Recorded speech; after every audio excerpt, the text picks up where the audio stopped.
94வது சங்கீதம் 17வது வசனம் இப்படியாக சொல்கிறது: கர்த்தர் எனக்கு துணையாயிராவிட்டால் என் ஆத்துமா சீக்கிரமாய் மௌனத்தில் வாசம் பண்ணியிருக்கும். நம்மள எத்தனை பேருக்கு சொல்ல முடியும், இன்னைக்கு ஆண்டவரோட துணை இருக்கிறதுனால தான் நான் இன்னைக்கு உயிரோட இருக்கேன் அப்படின்ட்டு. நம்முடைய வாழ்க்கையில ஒரு சில நேரங்கள்ல மரண பள்ளத்தாக்குகள்ல பயணம் செய்ய வேண்டியது இருக்கும். இன்னும் சில நேரங்கள்ல சில பிரச்சனைகள், போராட்டங்கள் மத்தியில நம்ம வாழ வேண்டியது இருக்கும். ஆனா இதன் மத்தியில எல்லாம் உயிரோட காக்கப்படுறோம்னா அதுக்கு காரணம் ஆண்டவர் நம்மள பாதுகாக்கிறதுனால, அவர் நமக்கு துணையா இருக்கிறதுனால, அவருடைய இரக்கமும், கிருபையும் நம்ம மேல இருக்கிறதுனால தான். இங்க சங்கீதக்காரனாகிய தாவீது சொல்றாங்க, "எனக்கு ஆண்டவரோட துணை இல்லைன்னா, நான் மௌனத்துல தான் வாசமா இருப்பேன்" அப்படின்ட்டு.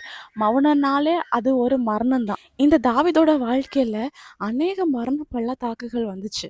ஆனா, அதன் மத்தியில ஆண்டவர் அவருக்கு துணையா இருந்தாரு. இன்னைக்கு நீங்க கூட யோசிக்கலாம், "எனக்கு இவ்ளோ பிரச்சனை, போராட்டம் இருக்கே, இதன் மத்தியில எனக்கு யார் துணை செய்வார்? எனக்கு ஆதரவா நின்னு பேசுவார்?" அப்படின்னு சொல்லிட்டு நீங்க சோர்ந்து போய் நிக்கலாம். ஆனா ஏசப்பா சொல்றாங்க, "நான் உனக்கு துணை நிற்கிறேன்" அப்படின்ட்டு.